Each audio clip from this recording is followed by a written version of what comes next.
सतनाम करता पुरख निर्भौ निर्वैर अकाल मूरत अजूनी सैभं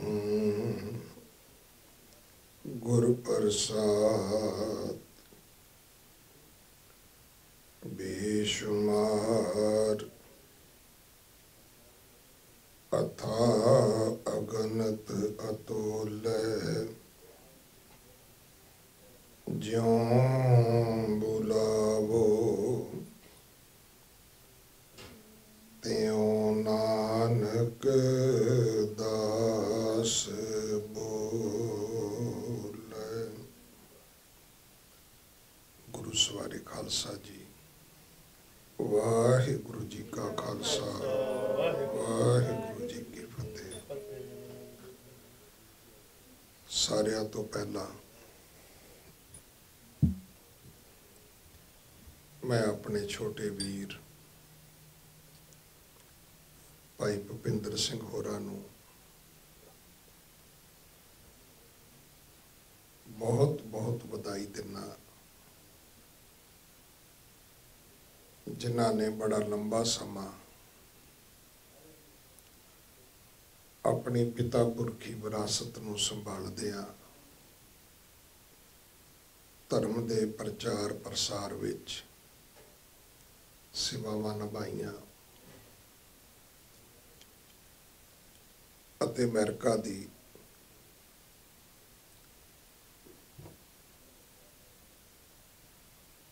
ਉਹ स्टेट जिथे जदों भी कोई विदेश तो सिख आया तो उन्हें अपनी अमेरिका की यात्रा आरंभ की। न्यूयॉर्क दे विच बतौर गुरु के वजीर, गुरु के ग्रंथी साहब, गुरु घर के हैड ग्रंथी साहब के रूप विच मैं अपने बेटे नाल गल करदा आ रहा सी कि तकरीबन 21 साल हो गए और 21 सालां दी सेवा दे विच जिथे प्रचार किया, पंथ परस्ती नूं अपने अंदर संभाल के रखिया, हमेशा गुरु वाले पासे अपना मुख रखिया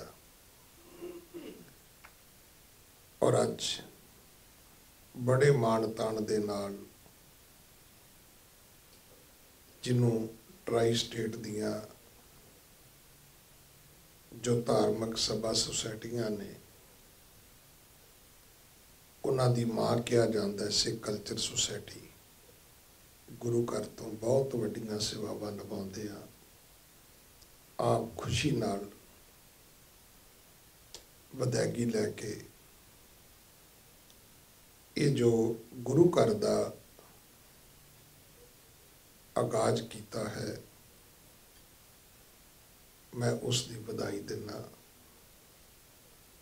दूसरी बधाई आप संगत नूं जिन्हां ने सहयोग बख्शिया, प्यार बख्शिया, और तीसरी बधाई मैं सचखंड दरबार साहब दे उन्हां गुरु के कीर्तनियां नूं, प्रचारकां नूं देना जिन्हां ने पहले दिन तो इत्थे आके वड्डियां सेवावां निभाईआं। मेरे वड्डे वीर भाई इंद्रजीत सिंह जी हजूरी कीर्तनीय, श्री हरमंदर साहब दरबार साहब भाई राय सिंह जी, इन्हां सारियां ने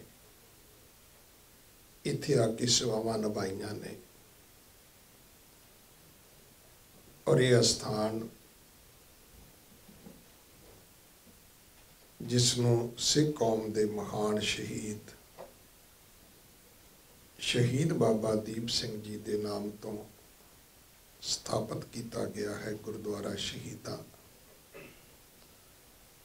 ਅੱਜ ਆਪਾਂ ਸਾਰੇ ਆਪਣੇ ਲੋਕ ਪਰਲੋਕ ਦੇ ਸੁਖ ਦਾਤੇ ਸਤਿਗੁਰੂ ਛਤਰ ਚਵਰ ਤਖਤ ਦੇ ਮਾਲਕ ਸਤਿਗੁਰੂ ਧੰਨ ਸ਼੍ਰੀ ਗੁਰੂ ਗ੍ਰੰਥ ਸਾਹਿਬ ਮਹਾਰਾਜ ਜੀ ਦੇ ਹਜ਼ੂਰ ਮਨੁੱਖਾ ਜੀਵਨ ਦੀਆਂ ਘੜੀਆਂ ਨੂੰ ਸਫਲਾ ਕਰ ਰਹੇ ਹਾਂ। ਭਾਈ ਜਗਬੀਰ ਸਿੰਘ ਹੋਰੀ ਮੇਰੇ ਬਹੁਤ ਹੀ ਸਤਿਕਾਰਯੋਗ ਸਿੰਘ ਸਾਹਿਬ ਗਿਆਨੀ ਜੋਗਿੰਦਰ ਸਿੰਘ ਜੀ ਵਦਾਂਤੀ, ਜੋ ਉਹਨਾਂ ਦੇ ਰਿਸ਼ਤੇਦਾਰ ਵੀ ਨੇ ਔਰ ਮੇਰੇ ਛੋਟੇ ਵੀਰ ਵੀ ਹਨ, ਉਹ ਮਹਾਰਾਜ ਦੀ ਤਾਬਿਆ ਸੇਵਾ ਨਿਭਾ ਰਹੇ ਨੇ। ਮੈਂ ਆਉਂਦੇ ਹੀ ਭਾਈ ਭੁਪਿੰਦਰ ਸਿੰਘ ਹੋਰਾਂ ਨੂੰ ਬੇਨਤੀ ਕੀਤੀ ਕਿ ਕਿਸੇ ਵੀ ਵਿਅਕਤੀ ਦਾ ਗੁਰਦੁਆਰੇ ਆਉਣ ਦਾ ਜਿਹੜਾ ਮਕਸਦ ਹੈ ਉਹ ਆਤਮਿਕ ਤੇ ਸਰੀਰਕ ਭੋਜਨ ਹੈ। ਮੈਂ ਇਹਨਾਂ ਨੂੰ ਉਦਾਹਰਨ ਵੀ ਦਿੱਤੀ ਹੈ। ਗੁਰੂ ਕਾ ਤਾਲ ਗੁਰਦੁਆਰਾ ਸਾਹਿਬ ਭਾਵੇਂ ਗੁਰੂ ਨੌਵੇਂ ਪਾਤਸ਼ਾਹ ਜੀ ਦਾ ਉਹ ਪਵਿੱਤਰ ਸਥਾਨ ਹੈ। ਇੱਥੋਂ ਸਤਿਗੁਰੂ ਜੀ ਨੇ ਆਪਣੀ ਗ੍ਰਿਫਤਾਰੀ ਦਿੱਤੀ ਸੀ। ਬਾਬਾ ਸਾਧੂ ਸਿੰਘ ਮੋਨੀ ਹੋਰਾਂ ਨੇ ਉੱਥੇ ਜਦੋਂ ਸੇਵਾਵਾਂ ਸੰਭਾਲੀਆਂ ਤੇ ਪੰਜਾਬ ਦੀ ਸੰਗਤ ਵਿੱਚ ਇੱਕ ਮੈਸੇਜ ਇਹ ਨਹੀਂ ਸੀਗਾ ਵੀ ਉਹ ਨੌਵੇਂ ਪਾਤਸ਼ਾਹ ਦਾ ਗੁਰਦੁਆਰਾ ਹੈ।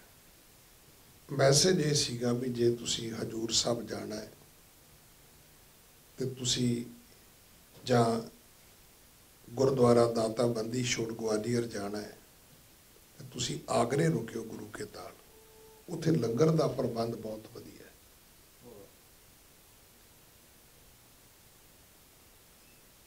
ਗੁਰਬਾਣੀ ਕੀਰਤਨ ਇਹ ਆਤਮਾ ਦਾ ਭੋਜਨ ਹੈ।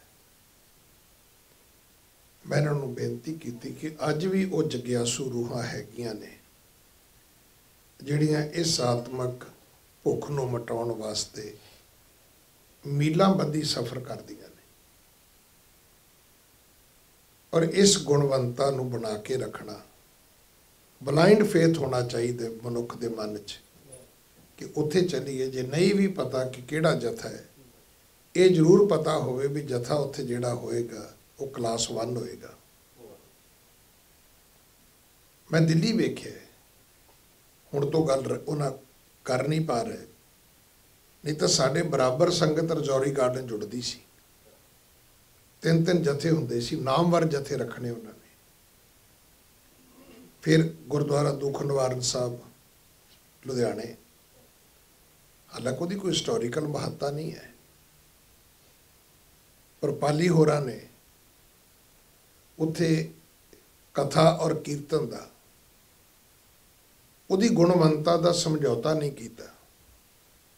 ਨਹੀਂ ਤਾਂ ਸਿਰਫ ਇੱਕੋ ਹੀ ਗੁਰਦੁਆਰਾ ਸੁਣਦੇ ਸੀ, ਗੁਰਦੁਆਰਾ ਕਲਗੀਧਰ। ਅੱਜ ਜਾਣਦਾ ਵੀ ਕੋਈ ਨਹੀਂ ਉਹਨੂੰ। ਕਦੇ ਗੁਰਚਰਨ ਸਿੰਘ ਹੋਰੀ ਪ੍ਰਧਾਨ ਹੁੰਦੇ ਸੀ ਉੱਥੇ। ਜਿੰਨੇ ਵੱਡੇ ਕੀਰਤਨੀਏ ਕਥਾਵਾਚਕ ਹੋਏ, ਉਹਨਾਂ ਦੀ ਪਹਿਚਾਣ ਹੀ ਇੱਕ ਹੁੰਦੀ ਸੀ ਵੀ ਮੈਂ ਕਲਗੀਧਰ ਕਥਾ ਕੀਤੀ ਹੈ ਪੰਜਾਬ 'ਚ, ਜਾਂ ਮੈਂ ਉੱਥੇ ਕੀਰਤਨ ਦੀ ਸੇਵਾ ਨਿਭਾਈ ਹੈ। ਇਹ ਖੁਦ ਗੁਰਚਰਨ ਸਿੰਘ ਹੋਰੀ ਮਰਦੇ ਮਰਦੇ ਕਹਿੰਦੇ ਰਹੇ, ਕਹਿੰਦੇ ਪਾਲੀ ਤਾਂ ਅਸਾਂ ਦੀ ਸੰਗਤ ਖੋ ਕੇ ਲੈ ਗਿਆ। ਪਰ ਸੰਗਤ ਉਹਨੇ ਕਿਸੇ ਨੂੰ ਕੋਈ ਬਾਹ ਫੜ ਕੇ ਤੇ ਨਹੀਂ ਖਿੱਚਿਆ। ਸੰਗਤ ਕੀਰਤਨ ਸੁਣਨ ਦੀ ਭੁੱਖੀ ਹੈ। ਕਿਉਂਕਿ ਅਸੀਂ ਸਾਖੀਆਂ ਸੁਣੀਆਂ ਨੇ ਕਿ ਭਾਈ ਸੱਤਾ ਰਾਏ ਤੇ ਬਲਵੰਡ ਜੀ ਕੀਰਤਨ ਕਰਕੇ ਬਾਹਰ ਨਿਕਲੇ ਤਾਂ ਅੱਗੋਂ ਬਾਬਾ ਬੁੱਢਾ ਸਾਹਿਬ ਆ ਗਏ ਤੇ ਉਹਨਾਂ ਨੇ ਕਿਹਾ ਭਾਈ ਸਾਹਿਬ ਇੱਕ ਸ਼ਬਦ ਸੁਣਾ ਦਿਓ। ਹਾਲਾਂਕਿ ਸਾਖੀ ਦੀ ਸੈਂਸ ਕੁਛ ਹੋਰ ਹੈ, ਪਰ ਅੱਜ ਦੇ ਪ੍ਰਕਰਨ ਨਾਲ ਜਿਹੜੀ ਗੱਲ ਸੰਬੰਧਿਤ ਹੈ ਕਿ ਬਾਬਾ ਬੁੱਢਾ ਸਾਹਿਬ ਵਰਗੀ ਸ਼ਖਸੀਅਤ ਵੀ ਜਿਹੜੀ ਸੀ, ਉਹਨੂੰ ਵੀ ਮਹਿਸੂਸ ਹੋਇਆ ਵੀ ਅੱਜ ਮੈਂ ਕੀਰਤਨ ਤੋਂ ਲੇਟ ਹਾਂ। ਗੁਰੂ ਦੇ ਦਰਸ਼ਨ ਕਰਨਾ ਇਹ ਤੁਹਾਡੀ ਆਸਥਾ ਜਿਹੜੀ ਹੈ ਜਾਂ ਜਿਹੜੀ ਤੁਹਾਡੀ ਸਿੱਖੀ ਹੈ ਉਹਦਾ ਇੱਕ ਪੱਖ ਹੈ, ਉਹਦੇ ਨਾਲ ਗੁਰੂ ਕੀ ਬਾਣੀ ਨੂੰ ਪੜ੍ਹਨਾ, ਗੁਰੂ ਕੀ ਬਾਣੀ ਨੂੰ ਸੁਣਨਾ, ਇਹ ਸਾਰੀਆਂ ਚੀਜ਼ਾਂ ਜਿਹੜੀਆਂ ਨੇ ਇਹ ਜੁੜੀਆਂ ਹੋਈਆਂ ਨੇ। ਕਿ ਗੁਰੂ ਸਾਹਿਬ ਆਪ ਖੁਦ ਭਾਈ ਸੱਤੇ ਰਾਏ ਤੇ ਬਲਵੰਡ ਦੇ ਘਰ ਨਹੀਂ ਗਏ ਕਿ ਆਓ ਭਾਈ ਸਾਹਿਬ ਕੀਰਤਨ ਸੁਣਾਓ, ਗਏ ਸੀ ਨਾ। ਸਤਿਗੁਰੂ ਖੁਦ ਕਹਿੰਦੇ ਸੀ ਮਰਦਾਨਿਆ ਰਬਾਬ ਛੇੜ ਪਾਵੇ ਹੀ ਸੀ ਨਾ, ਵੀ ਇਸ ਗੁਰਬਾਣੀ ਦਾ ਕੀਰਤਨ ਹੋਣਾ ਚਾਹੀਦਾ। ਤੇ ਜਿੱਥੇ ਗੁਰਬਾਣੀ ਦਾ ਕੀਰਤਨ ਹੈ, ਜਿੱਥੇ ਪ੍ਰਮਾਤਮਾ ਦੀ ਸਿਫਤ ਸਲਾਹ ਹੈ, ਜਿੱਥੇ ਪਰਮੇਸ਼ਰ ਪ੍ਰਮਾਤਮਾ ਦੀ ਵਡਿਆਈ ਹੈ, ਉੱਥੇ ਸੰਗਤ ਦਾ ਜੁੜਨਾ, ਸੰਗਤ ਦਾ ਆਉਣਾ, ਜਗਿਆਸੂਆਂ ਦਾ ਇਕੱਠਾ ਹੋਣਾ ਇਹ ਸੁਭਾਵਕ ਹੈ। ਸੋ ਮੈਂ ਆਉਂਦੇ ਹੀ ਇਹ ਬੇਨਤੀ ਕੀਤੀ, ਮੈਂ ਕਿਹਾ ਭਾਈ ਸਾਹਿਬ ਇੱਕ ਆਏ ਪ੍ਰਾਣੀ ਨੂੰ ਚਾਹ ਪਾਣੀ ਤੇ ਲੰਗਰ ਇਹ 24 ਘੰਟੇ ਹੋਣਾ ਚਾਹੀਦਾ। ਇਹ ਮਰਿਆਦਾ ਹੈ ਗੁਰਦੁਆਰੇ ਦੀ। ਮਰਿਆਦਾ ਇਹ ਨਹੀਂ ਹੈ ਵੀ ਸਵੇਰੇ 8 ਵਜੇ ਤੋਂ ਪਹਿਲਾਂ ਤੇ ਮੁੜ ਕੇ ਦੁਪਹਿਰੇ 12 ਵਜੇ ਤੋਂ ਬਾਅਦ, ਸ਼ਾਮ ਨੂੰ 4-6 ਵਜੇ ਤੋਂ ਬਾਅਦ। ਮੈਂ ਤਾਂ ਜਿਸ ਗੁਰਦੁਆਰੇ ਵਿੱਚ ਵੀ ਸੇਵਾ ਕੀਤੀ, ਮੇਰੀ ਪਹਿਲ ਇਸੇ ਗੱਲ ਤੇ ਰਹੀ ਹੈ ਕਿ ਇਸ ਗੱਲ ਦਾ ਕੀ ਮਤਲਬ ਹੈ ਜੀ 12 ਵਜੇ ਲੰਗਰ ਖੁੱਲ੍ਹੇਗਾ ਜੀ, ਜੇ ਭੁੱਖ 10 ਵਜੇ ਲੱਗੀ ਹੈ ਤਾਂ ਕੀ ਕਰੇਗਾ ਅਗਲਾ 12 ਵਜੇ ਤੱਕ? ਉਹਦੀ ਟ੍ਰੇਨ 11 ਵਜੇ, ਉਹ ਕੀ ਕਰੇਗਾ? ਹੁਣ ਤੁਸੀਂ ਕਦੇ ਬੰਗਲਾ ਸਾਹਿਬ ਆਓ, ਤੁਸੀਂ ਖੁਦ ਵੇਖੋਗੇ ਕਿ ਜੇ ਪ੍ਰੋਪਰ ਲੰਗਰ ਨਹੀਂ ਹੈਗਾ ਤੇ ਉਹ ਪਦਾਰਥ ਹੈਗੇ ਨੇ ਜਿਹਦੇ ਨਾਲ ਤੁਹਾਡੀ ਤ੍ਰਿਪਤੀ ਹੋ ਸਕਦੀ ਹੈ। ਭਾਵੇਂ ਉਹ ਖਿਚੜੀ ਹੈ, ਭਾਵੇਂ ਕੁਝ ਹੋਰ ਪਰੌਂਠੇ ਨੇ, ਭਾਵੇਂ ਉਹਦੇ ਨਾਲ ਅਚਾਰ ਹੀ ਹੈ। ਕਿਸੇ ਵੇਲੇ ਵੀ ਤੁਹਾਨੂੰ ਇਹ ਨਹੀਂ ਜਵਾਬ ਮਿਲੇਗਾ ਵੀ ਨਹੀਂ ਅਜੇ ਤਾਂ ਲੰਗਰ ਤਿਆਰ ਹੋਣਾ ਅਜੇ ਦੀ। ਇਹ ਦੋ ਚੀਜ਼ਾਂ ਦਾ ਪਹਿਰਾ, ਕਿਉਂਕਿ ਗੁਰੂ ਘਰ ਤਾਂ ਬਹੁਤ ਨੇ, ਪਰ ਗੁਰੂ ਘਰਾਂ ਦੀ ਜਿਹੜੀ ਮਰਿਆਦਾ ਹੈ, ਮੈਂ ਤਾਂ ਹਮੇਸ਼ਾ ਬੇਨਤੀ ਕਰਦਾ, ਕਈ ਵਾਰੀ ਸੁਣਨ ਵਿੱਚ ਵੀ ਆਉਂਦਾ ਹੈ ਕਿ ਭਾਈ ਸਾਹਿਬ ਜੀ ਅਸੀਂ ਜਥਾ ਨਹੀਂ ਰੱਖ ਸਕਦੇ। ਮੈਂ ਕਿਹਾ ਨਹੀਂ ਰੱਖ ਸਕਦੇ ਤੇ ਗੁਰਦੁਆਰਾ ਬਣਾਉਣ ਦੀ ਕੀ ਲੋੜ ਹੈ? ਗੁਰੂ ਗ੍ਰੰਥ ਸਾਹਿਬ ਦਾ ਪ੍ਰਕਾਸ਼ ਤੇ ਘਰ 'ਚ ਵੀ ਕੀਤਾ ਜਾ ਸਕਦਾ ਹੈ। ਅਗਰ ਤੁਸੀਂ ਸੰਗਤੀ ਅਸਥਾਨ ਸਥਾਪਿਤ ਕੀਤਾ ਹੈ, ਵੇਖੋ ਇਹ ਸਾਰਾ ਕੁਝ ਸੰਗਤ ਨੇ ਕਰਨਾ ਹੈ। ਮੈਂ ਵਿਸ਼ਵਾਸ ਨਾਲ ਕਹਿ ਸਕਦਾ ਭਾਈ ਭੁਪਿੰਦਰ ਸਿੰਘ ਹੋਰਾਂ ਨੂੰ ਕਿ ਤੁਸੀਂ ਇੱਕ ਮਹੀਨੇ ਦਾ ਵੀ ਹਿਸਾਬ ਕਰ ਲਿਓ, ਕਦੇ ਐਸਾ ਵਕਤ ਨਹੀਂ ਆਏਗਾ ਕਿ ਤੁਹਾਨੂੰ ਸੇਵਾ ਪੱਲਿਓ ਕਰਨੀ ਪੈਗੀ। ਸੰਗਤ ਨੇ ਆਪ ਗੁਰੂ ਕੀਆਂ ਗੋਲਕਾਂ ਭਰਨੀਆਂ ਨੇ, ਔਰ ਸੰਗਤ ਵੇਖਦੀ ਹੈ ਪੈਸਾ ਕਿੱਥੇ ਖਰਚ ਹੋ ਰਿਹਾ ਹੈ।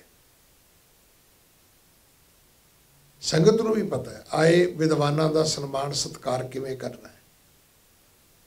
ਔਰ ਸੱਚੇ ਪਾਤਸ਼ਾਹ ਨੇ ਤੁਹਾਨੂੰ ਤੇ ਆਪੇ ਗੁਣ ਬਖਸ਼ਿਆ ਹੋਇਆ ਹੈ। ਔਰ ਸਭ ਤੋਂ ਵੱਡੀ ਗੱਲ ਕਿ ਜੇ ਤੁਸੀਂ ਸਾਰੇ ਗੁਰੂ ਸਾਹਿਬਾਨਾਂ ਦੇ ਗੁਰਪੁਰਬ ਮਨਾਓਗੇ, ਗੁਰੂ ਨਾਨਕ ਸਾਹਿਬ ਦਾ ਗੁਰਪੁਰਬ ਮਨਾਇਆ ਹੈ, ਸਮਾਂ ਹੀ ਬੜਾ ਵਧੀਆ ਜਦੋਂ ਤੁਸੀਂ ਇਸ ਅਸਥਾਨ ਦੀ ਇੱਥੇ ਮਹਾਰਾਜ ਦਾ ਪ੍ਰਕਾਸ਼ ਕੀਤਾ, ਗੁਰੂ ਘਰ ਦਾ ਤੁਸੀਂ ਆਗਾਜ਼ ਕੀਤਾ, ਅੱਗੋਂ ਵਿਸਾਖੀ ਤੱਕ ਤਾਂ ਨਿਰੰਤਰ ਹੀ ਹੈ ਨਾ ਸਭ ਕੁਝ। ਨੌਵੇਂ ਪਾਤਸ਼ਾਹ ਗੁਰੂ ਤੇਗ ਬਹਾਦਰ ਸਾਹਿਬ ਦਾ ਜਿਨ੍ਹਾਂ ਦੇ ਗੁਰਪੁਰਬ ਮਨਾਉਣ ਲਈ ਅੱਜ ਤੋਂ ਪ੍ਰੋਗਰਾਮ ਸ਼ੁਰੂ ਕੀਤੇ ਨੇ, ਉਸ ਤਿਲਕ ਜੰਜੂ ਦੇ ਰਾਖੇ ਤਿਆਗ ਵੈਰਾਗ ਦੀ ਮੂਰਤ, ਧਰਮ ਦੀ ਤੁਜਾ ਧਰਮ ਰੱਖਿਅਕ ਸਤਿਗੁਰੂ। ਗੁਰੂ ਤੇਗ ਬਹਾਦਰ ਸਾਹਿਬ ਜੀ ਦੀ ਮਹਿਮਾ ਹੀ ਇਹ ਹੈ ਕਿ ਤੇਗ ਬਹਾਦਰ ਸਿਮਰੇ ਘਰ ਨੌ ਨਿਧ ਆਵੇ ਧਾਏ, ਸਭ ਥਾਈ ਹੋਏ ਸਹਾਏ। ਉਸ ਗੁਰੂ ਤੇਗ ਬਹਾਦਰ ਸਾਹਿਬ ਦਾ ਗੁਰਪੁਰਬ ਮਨਾਓਗੇ, ਫਿਰ ਨਵਾਂ ਸਾਲ ਹੈ, ਫਿਰ ਅੱਗੇ ਗੁਰੂ ਕਲਗੀਧਰ ਪਾਤਸ਼ਾਹ ਦਾ ਪ੍ਰਕਾਸ਼ ਗੁਰਪੁਰਬ ਹੈ, ਅੱਗੇ 40 ਮੁਕਤਿਆਂ ਦੇ ਦਿਹਾੜੇ ਨੇ, ਫਿਰ ਸ਼ਤਾਬਦੀਆਂ ਸ਼ੁਰੂ ਹੋ ਜਾਣੀਆਂ। ਨਨਕਾਣਾ ਸਾਹਿਬ ਦੇ ਸਾਕੇ ਦੀ 100 ਸਾਲਾ ਸ਼ਤਾਬਦੀ ਹੈ, ਫਿਰ ਅੱਗੇ ਹੋਲਾ ਮਹੱਲਾ ਹੈ, ਵਿਸਾਖੀ ਹੈ, ਖਾਲਸੇ ਦਾ ਸਾਜਨਾ ਦਿਵਸ। ਸੱਚੇ ਪਾਤਸ਼ਾਹ ਮਿਹਰ ਕਰਨ। ਮੇਰੀ ਅਰਦਾਸ ਹੈ ਕਿ ਲਾਗਤੇ ਦੀਵਾਨ ਰਹੇ, ਗਾਵਤੇ ਸੁਜਾਨ ਰਹੇ, ਝੂਲਤੇ ਨਿਸ਼ਾਨ ਰਹੇ, ਪੰਥ ਮਹਾਰਾਜ ਕੇ। ਸੱਚੇ ਪਾਤਸ਼ਾਹ ਮਿਹਰ ਕਰਨ। ਇੱਥੇ ਹਮੇਸ਼ਾ गुरबाणी का प्रवाह चले और गुरबाणी के प्रचार प्रसार दे हमेशा उद्यम इत्थे हुंदे रहन। बच्चों दीयां क्लासां लगन, असी बच्चों नूं गुरमुखी पढ़ाईए, गुरमत बच्चों नूं दृढ़ कराईए, क्योंकि अज सब तो वड्डी जिहड़ी लोड़ है वो सिक्खी दे स्कूल दी है। ऊड़ा ऊठ पढ़ाउण वाले, ए एप्पल पढ़ाउण वाले, कक्का कबूतर पढ़ाउण वाले स्कूल तो दुनिया विच बड़े ने। लोड़ इस गल दी भी ऊड़ा ओ अंकार कित्थे पढ़ाया जाता है, एड़ा अमृत कित्थे पढ़ाया जाएगा, उस ईड़ी एक दा प्रचार कित्थे होएगा। अज लोड़ इस गल दी है कि आपां बच्चों नूं अपनी पनीरी नूं संभालीए, परिवारां दे विच इस गल दी संतुष्टि होवे। देखो अज शुरू होया समा पा के कैसा प्रबंध जरूर करो कि जदों परिवार गुरुद्वारे आवे तो बाहर सेवादार खलोते होण कि भैन जी आ टोकन है, बच्चा सानू दे दिओ। बच्चे दे गल विच उहदा वो टैग पा दिता जाए। उन्हां बच्चों नूं अज इन्ना कुछ साडे कोल मौजूद है, इन्नी कलैक्शन है कि तुसी बच्चों नूं घंटियां बधी भी तुसी बिठा के बड़े अज दे नवें तरीके दे नाल इलैक्ट्रॉनिक सिस्टम दे नाल तुसी बच्चों नूं खड़ा भी सकदे हो ते सिक्खी पढ़ा भी सकदे हो। सो वाहिगुरू किरपा करे, जदों कदे फिर समा बनिया दास इत्थे आवे तो उस वेले होर रौनकां होण, होर इत्थे प्रबंध होण और आप संगत दा सारी दा भाई साहब जी नूं प्यार मिले। इन्ने शब्दों के नाल मैं खिमा दा जाचक हाँ। मेरी अरदास है सच्चे पातशाह भाई भुपिंदर सिंह जी नूं सेहत जाबी देण।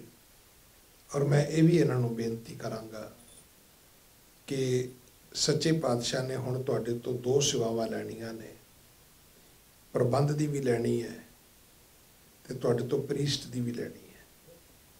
सो इस वेले फिर एक मैसेज होना चाहिए कि भाई गुरमत के प्रति कोई गल पुछनी है जां जिहड़ी गुरमत की अलंबरदारी है उहदे विच तुहाडा सब तो अगे पैरा होना चाहिए कि तुसी आप अगे हो के सेवावां निभाओ।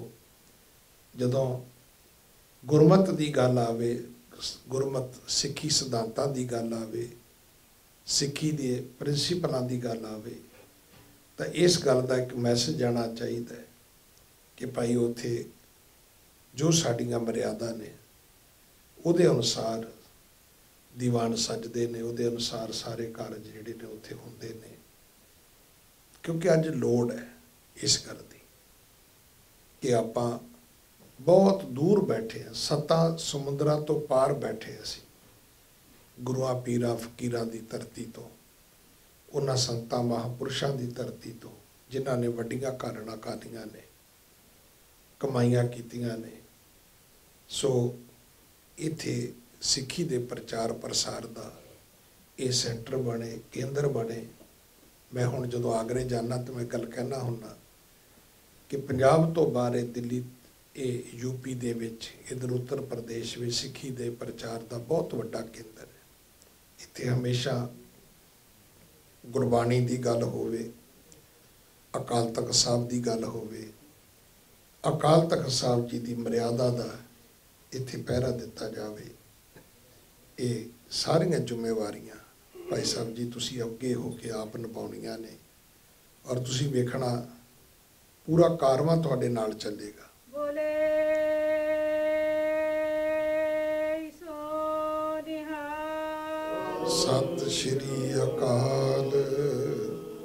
क्योंकि मैं वेख्या भी जी मनमतियां दा घाटा नहीं है तो घाटा गुरमतियां दा भी कोई नहीं है। बहुत तत् गुरमत दे पहरा देण वाले गुरसिख अज भी बहुत ने। वो तो जिदा भुख होंदी है ना मन च, इदां दी अवस्था है भी कोई तो अगे लग के साडा कोई मार्गदर्शन करे भाई, कोई तो आगू बने कि आप सारे ਧੰਨ ਸ਼੍ਰੀ ਗੁਰੂ ਗ੍ਰੰਥ ਸਾਹਿਬ ਦੀ ਗੱਲ ਕਰੀਏ, ਅੰਮ੍ਰਿਤ ਦੀ ਗੱਲ ਕਰੀਏ, ਅਕਾਲ ਤਖਤ ਦੀ ਮਰਿਆਦਾ ਦੀ ਗੱਲ ਕਰੀਏ, ਸੋ ਇਹ ਸਾਰੀਆਂ ਗੱਲਾਂ ਦਾ ਅਲੰਬਰਦਾਰ ਗੁਰਦੁਆਰਾ ਸ਼ਹੀਦਾਂ ਬਣੇ, ਇਹ ਮੇਰੀ ਅਰਦਾਸ ਹੈ। ਇੰਨੇ ਕੁ ਸ਼ਬਦ ਪ੍ਰਵਾਨ ਕਰਨਾ ਜੀ। ਭੁੱਲਾਂ ਬਖਸ਼ੋ, ਫਤਿਹ ਬੁਲਾਓ। ਵਾਹਿਗੁਰੂ ਜੀ ਕਾ ਖਾਲਸਾ, ਵਾਹਿਗੁਰੂ ਜੀ